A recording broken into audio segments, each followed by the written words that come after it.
지금 반도체 역대급 중장기 사이클로 갈 거다라고 보고 있고 모든 메모리 업체들이 이제는 AI 인프라 쪽을 그냥 집중할 수밖에 없는 지금은 AI 군비 경쟁을 하기 위해서 전략 자산이에요. 메모리라는 게. 그러니까 이건 경기가 좋든 안 좋든 수요가 꾸준할 수 있다.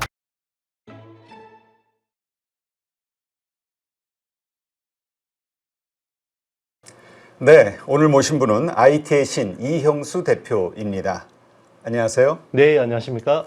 자, 오늘 또 새로운 책을 이번에 쓰셨어요. AI 버블 반도체 실전 투자법 쓰셨는데, 요즘 반도체가 워낙 난리라 많은 분들이 되게 흥미로워할 것 같아요.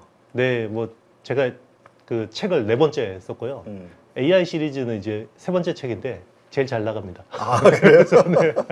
일단 축하드립니다. 네. 베스트셀러. 네, 네. 아니, 이렇게 난리난 데는 네. 사실 그 노무라 증권에서도 우리 증시를 뭐 11,000포인트까지 상향 전망했잖아요. 거기에는 이 삼성전자 하이닉스의 이 반도체 이 이익단의 그 급증 이게 이제 바탕이 된 거고 삼성전자만 하더라도 뭐 150조 영업이익 2026년 얘기하다가 200조 지금 보니까 323조까지 지금 늘어났어요. 이렇게 막 급증하는 이유 도대체 뭘까요? 결국 메모리 반도체의 공급 부족으로 이제 가격이 급등하고 있는 거고요. 지금 이제 하이퍼스케일러라고 하는 회사들이 거의 뭐 이 낙찰식으로 거의 경매 방식으로 거의 가져간다라고 할 정도로 계속해서 이제 입도 선매를 하려고 하고 있고요. 그 경쟁 때문에 이제 물량이 증가하는 폭은 생각보다 많지 않은데 가격 ASP라고 하는 평균 판매 가격이 계속해서 올라가는 흐름을 보이고 있는데 자 그러면 이게 왜 비단 최근부터 이렇게 난리냐라고 보면 우리가 이제 AI를 구현하기 위한 AI 컴퓨팅 그 인프라가 있잖아요. AI 인프라가 작년부터 큰 변화가 생겼어요. 네. 일단 작년부터 추론이라는 영역에서 굉장히 고도화가 되기 시작했고 거기서 이제 메모리의 역할이 굉장히 커졌습니다. 그러면서 이제 작년 3분기부터 원래 HBM에 이어서 이제 범용 메모리까지 가격이 급등하기 시작했고요. 그리고 이제 작년 말 올 초에 제일 핫한 지금 키워드가 에이전틱 AI죠. 이쪽 수요를 또 아무도 생각을 못했습니다. 그게 또 메모리 또 수요를 촉발시키고 있죠. 네. 진짜 뭐 요즘 그 이익단 늘어나는 거 보면은 요번에 엔비디아에서 실적 발표한 데도 보니까 향후 그 비용 증가 보니까 메모리가 한 500%가 넘는 것 같은데요. 네, 맞습니다. 이번에 그 하이퍼스케일러라고 하는 회사들이 1분기 실적을 대부분 이제 마무리했잖아요. 네. 이제 거기서 자본 지출, 캐펙스에 대한 가이던스들을 주는데 원래 올해 들어설 때만 해도 2026년 캐펙스 총합이 한 7천억 달러 정도로 봤어요. 네. 7천억 달러면 엄청나게 큰 금액이긴 한데 여기서 조금 더 늘었습니다. 그래서 적게 보는 쪽은 한 250억 달러 추가됐다라고 보고 있고 많이 보는 쪽은 1,000억 달러 정도가 더 추가될 거다. 그러면 맥시멈 한 8천억 달러 정도가 되는 거잖아요. 그러면 왜 여기서 더 증가했냐? 다 지금 코멘트 하는 거 보면 메모리 가격이 올라서 캐펙스를 더 늘렸습니다. 이런 이야기를 하고 있거든요. 그러니까 지금 메모리 가격이 올랐다고 해서 우리는 지금 이 AI 군비 경쟁을 살살할 생각이 전혀 없다. 네. 끝까지 가보겠다 이런 생각인 것 같습니다. 그렇군요.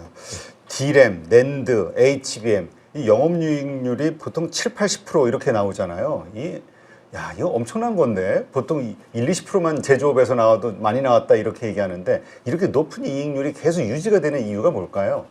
일단 이제 구조적인 변화입니다. 원래 메모리 반도체라는 게 전방 시장으로 놓고 보면 보통 스마트폰이나 PC, 가전 같은 B2C 제품이 메인이었고요. 이제 보통 내구 소비재로 인해서 슈퍼 사이클들이 보통 일어나는 경우가 많았었거든요. 과거에는. 그런데 이제 이번에는 철저하게 AI 인프라, B2B 쪽에서 이제 발생하고 있는 수요라고 봐야 되고요. 그리고 이제 과거하고 다른 게 원래 메모리 반도체라는 건 범용 제품이었잖아요. 기성품이기 때문에 항상 재고의 리스크가 있었어요.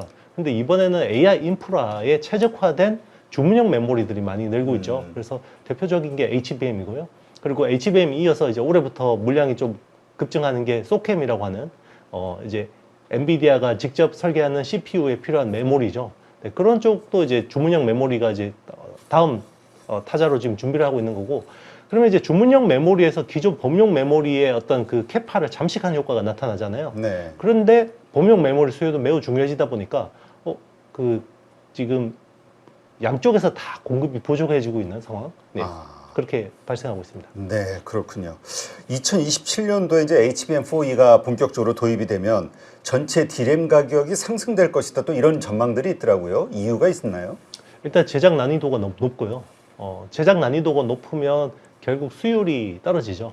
그러면 지금 메모리 회사들, 메모리 3사 다 HBM 쪽으로 캐파 증설 굉장히 많이 하고 있습니다만은 캐파를 많이 증설해도 거기서 많이 깨먹으면 수율이 낮으면 결국 아웃풋 나오는 그 비트 그로스 자체가 떨어질 수밖에 없잖아요. 그렇죠. 이제 그것 때문에 이제 좀 우려를 하고 있는 부분이고, 그런데 이제 계속해서 지금 그 AI 인프라, 특히나 엔비디아 같은 회사들이 계속 성능을 지금 양보를 해주고 있거든요. 그러니까 HBM이 워낙 제작 난이도가 높다 보니까 원래 로드맵보다 계속해서 스펙을 다운해주고 있어요. 네. 근데 이제 그걸 언제까지 해줄 수 있냐?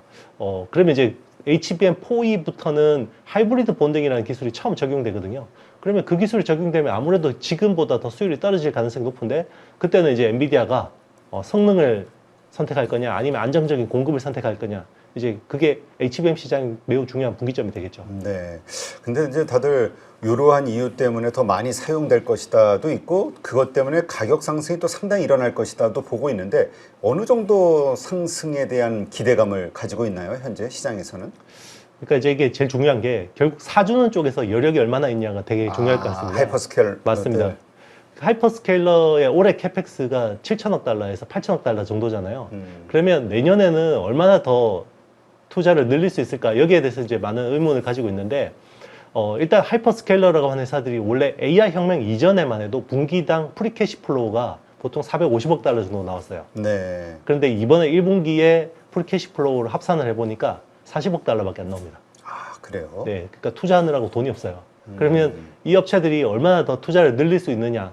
물론 이제 뭐 대출을 많이 내서 많이 받아서 더 공격적으로 투자를 할 수도 있겠지만 이제 좀 부담스럽잖아요. 이제 그러면 여기서 관건은 미국 정부의 재정, 또 재정 투입을 해주고 이제 감세를 해주고, 그러면 이제 투자할 수 있는 여력이 더 생길 수 있고, 그리고 이제 매우 중요한 포인트가 이번에는 금리입니다.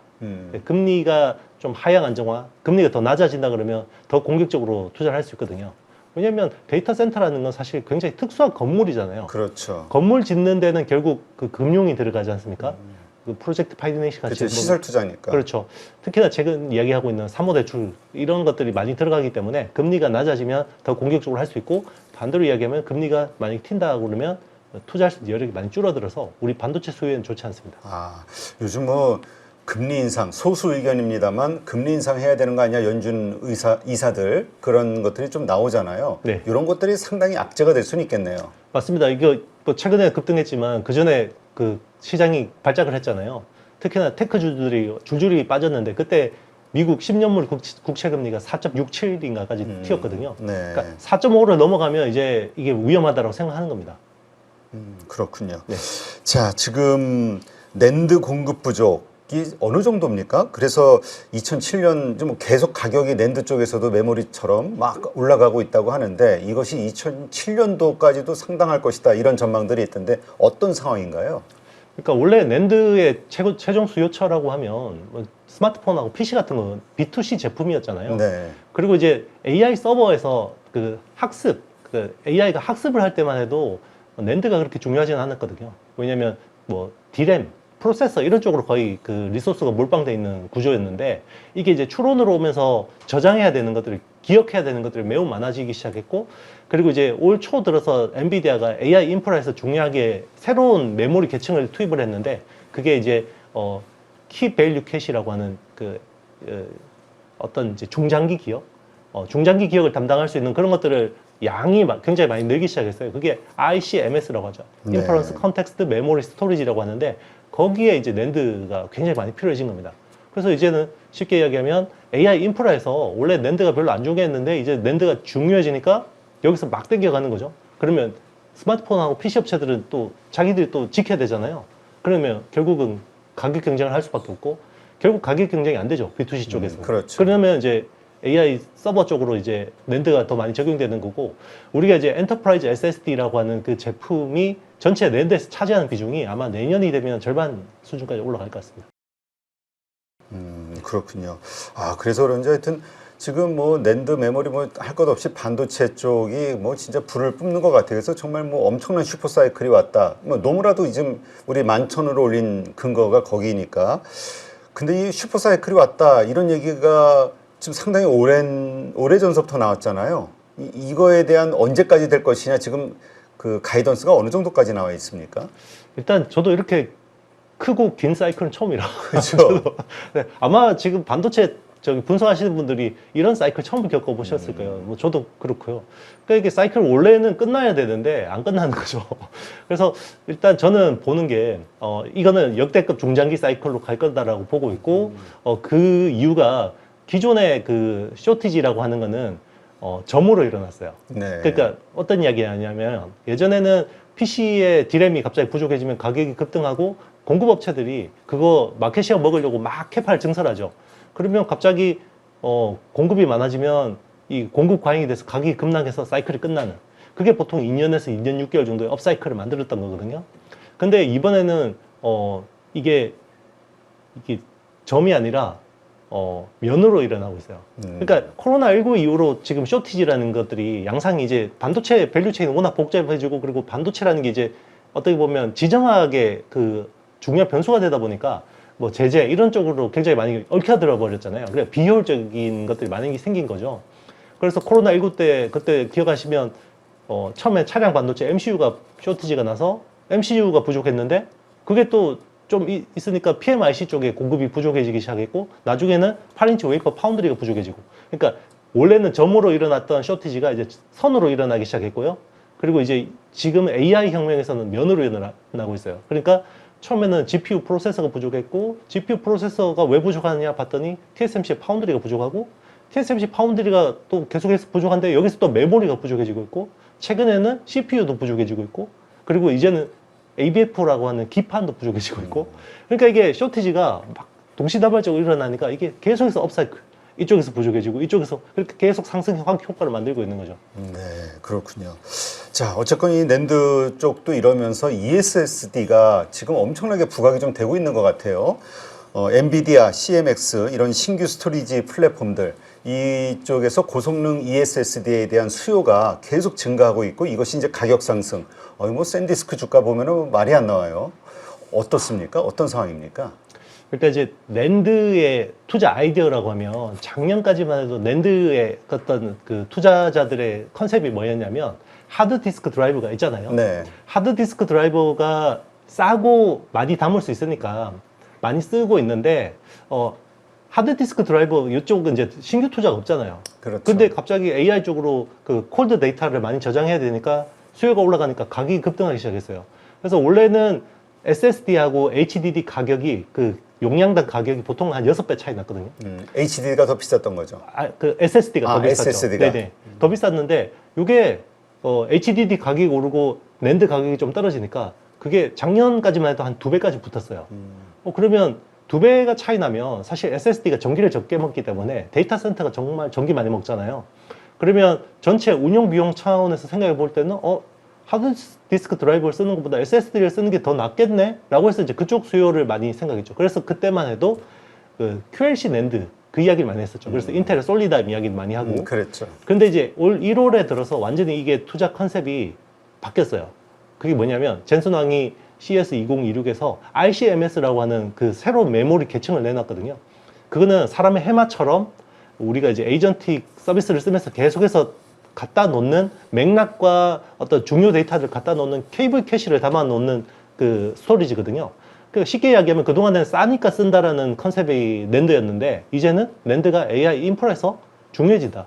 그러면 AI 인프라에서 중요해지면 결국 가격보다는 성능 개선이 더 중요하기 때문에 그냥 쏜다는 거죠. 하이퍼스케일러들이. 네. 그 컨셉 때문에 최근에 계속 급등하고 있는 겁니다. 아, 그렇군요. 예. 요새 그 샌디스크 뭐 올라가는 거, 뭐 시게이트 이런 거 보면서 파도 얘기하시는 분들이 있었거든요. 요즘 파도 주가도 보니까 엄청나게 올랐더라고요.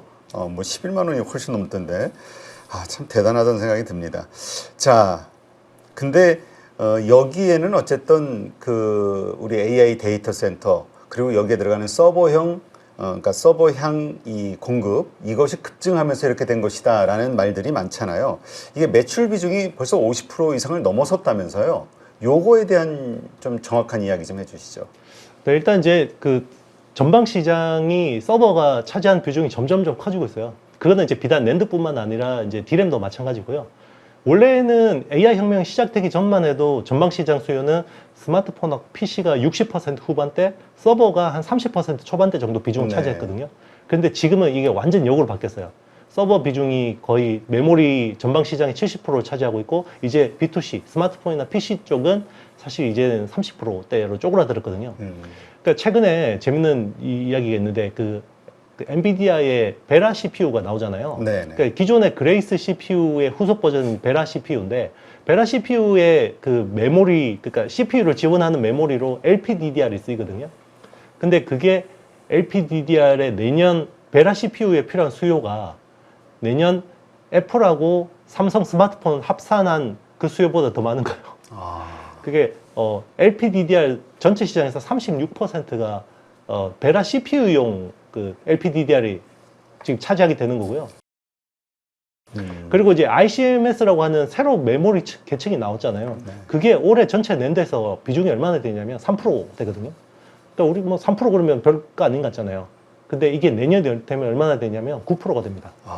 근데 단일 아이템에서 전체 낸드에서 9% 비중을 차지한다는 건요, 얘가 모든 애플리케이션 중에서 얘가 최고 비중이 커진다는 거죠. 그럼 내후년은 얼마나 커지겠어요?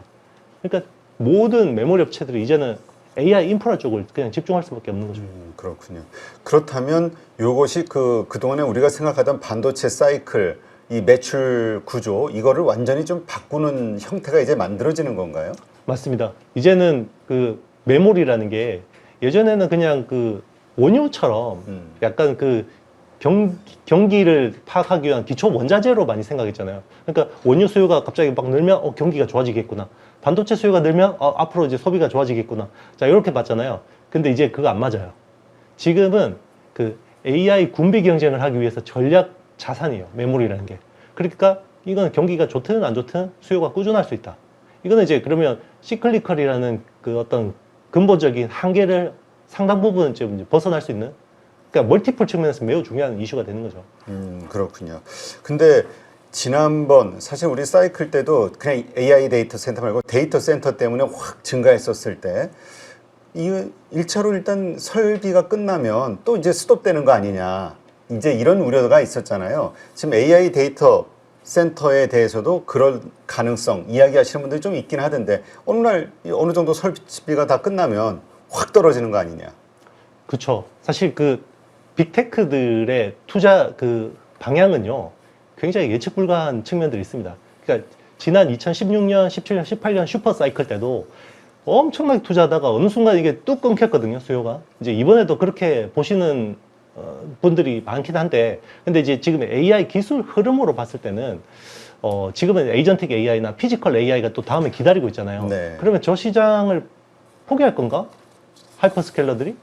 그러면 AI 모델 업체들이 저 시장을 그러면 포기하고 그러면 시간을 두고 경쟁하겠다고 하는 건가? 그건 쉽지 않죠. 왜냐하면 미국이 여기서 속도를 내지 않으면 중국이 금방 따라오고요. 그리고 미국 내에서도 빅테크 간의 경쟁이 허구한 몇 달 만에 구도가 바뀌잖아요. 그러게요. 예. 작년만 해도 제미나이가 최고라 그랬다가 올 초 들어서는 엔솔픽이 최고라 그랬다가 최근에 또 GPT가 5.5 버전이 나왔는데 얘는 블랙웰 가지고 학습하니까 성능이 또 좋아져가지고 GPT 코덱스가 또 제일 좋다. 뭐 이런 이야기를 하고 있는데 계속해서 1등이 바뀌는데 어떻게 투자를 그렇죠. 멈추겠냐는 거죠. 네. 자, 그런데 그럼에도 불구하고 뭐 이번에 노무라도 그렇습니다만 이제 뭔가 삼성전자, 하이닉스 이게 구조적인 성장세로 들어섰다. 사이클 산업이 더 이상 아니다. 이런 얘기하는 근거에 보니까 LTA, 장기 공급 계약이라는 게 들어가는 것 같더라고요. 이게 정말로 그런 효과가 있는 것인지 한번 좀 이야기를 해주시죠. 네, 일단 사이클이 완전히 아니다라고 보기는 어려울 것 같아요. 그러니까 사이클이 옅어진다. 이게 저는 맞다라고 보고 있는데, 왜냐하면 전체 메모리에서 여전히 범용 시장은 비중이 커요. 그렇기 때문에 이제 범용은 결국 사이클 산업일 수밖에 없고, 결국 이제 주문형이나 LTA를 맺는 것들은 결국 그 사이클을 완화해 줄 수 있지만 사이클이 아예 없어지지는 않거든요. 그래서 앞으로는 만약 예전에는 우리가 사이클 끝나면 갑자기 뭐 한 해 뭐 60조 벌다가 갑자기 이익이 뭐 뭐 10분의 1 토막 나고 9분의 1 토막 나고 이렇게 됐잖아요. 하락할 때 뭐 적자를 내기도 하고. 자, 그런 사이클은 이제 없지 않을까라고 보고 있는 거죠. 왜냐하면 하방을 이렇게 지지하는 게 이제 커스텀 메모리나 아니면 LTA 같은 그 장기 계약들이 어느 정도 이제 디펜스를, 그러니까 쿠션 역할을 해준다라고 볼 수 있는 거고, 또 반대로 이야기하면 튈 때는 요게 또 이제 상방을 좀 제한할 수도 있는 요인이 되기도 합니다. 그러니까 왜냐하면 장기 계약을 맺으면 더 비싸게 받을 수 있는데 조금 이제 싸게 줘야 되잖아요. 그렇죠. 대신에. 네, 그런 부분들도 있는 거죠.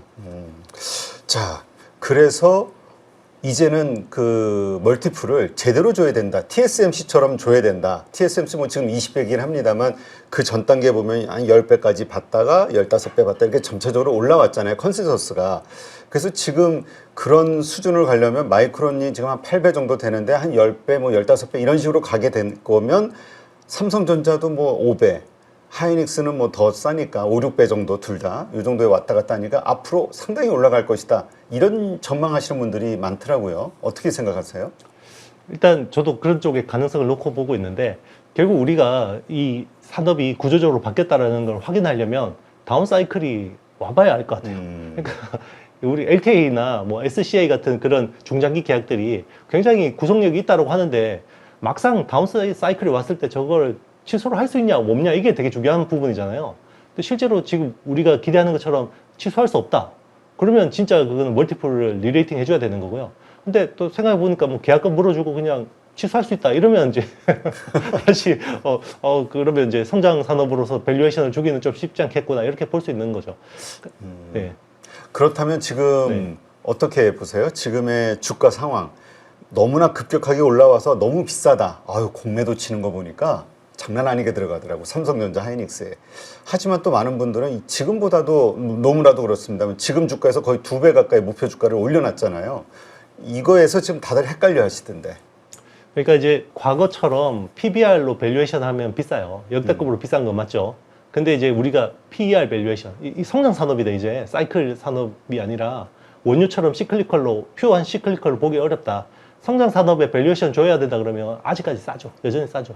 그래서 PER이 5배, 6배면 여기서 2배, 그 2배만 더 프리미엄 줘도 10배, 12배 정도 준다 그러면 여기서 주가가 2배 갈 수 있는 거잖아요. 그리고 그 사이에 또 EPS가 분명히 또 상향 조정될 수 있단 말이에요. 그렇죠. 그죠? 네, 그런 부분들이 있기 때문에 뭐 지금 사실 가격으로 보면 굉장히 부담스러운 위치는 맞습니다. 최근에 단기에 굉장히 급등했기 때문에 부담스럽지만 가치로 보면 이게 비싸냐 굉장히 애매한 부분이죠. 알겠습니다. 그렇기 때문에 아까 말씀하신 그러니까 지금의 이 추세, 지금의 이 분위기대로 가기는 하지만 정말로 더 확실한 밸류가 정해지는 그 순간은 이제 뭔가 어려움이 왔을 때 그 어려움은 언제쯤 올까요? 그 다운사이클, 네, 뭐 저는 2027년이나 2028년 정도에 올 거라 보고 있는데 일단 다만 올 하반기에는 한번 덜컹거릴 수 있다고 생각해요. 왜냐면 왜요? 기존에 지금 주도하는 거는 가격이 주도했던 사이클이거든요. 네. 근데 그 가격에서 이제 물량으로 전환하는 시점이 저는 하반기라고 보고 있습니다. 그래서 P의 사이클에서 Q의 사이클로 전환될 때 이게 가격 조정을 얼마나 받을 거냐 이게 되게 중요한 포인트 같고 만약에 조정이 온다 그러면 저는 싸게 살 기회라고 생각합니다. 아, 네. 그래요. 네. 네, 알겠습니다.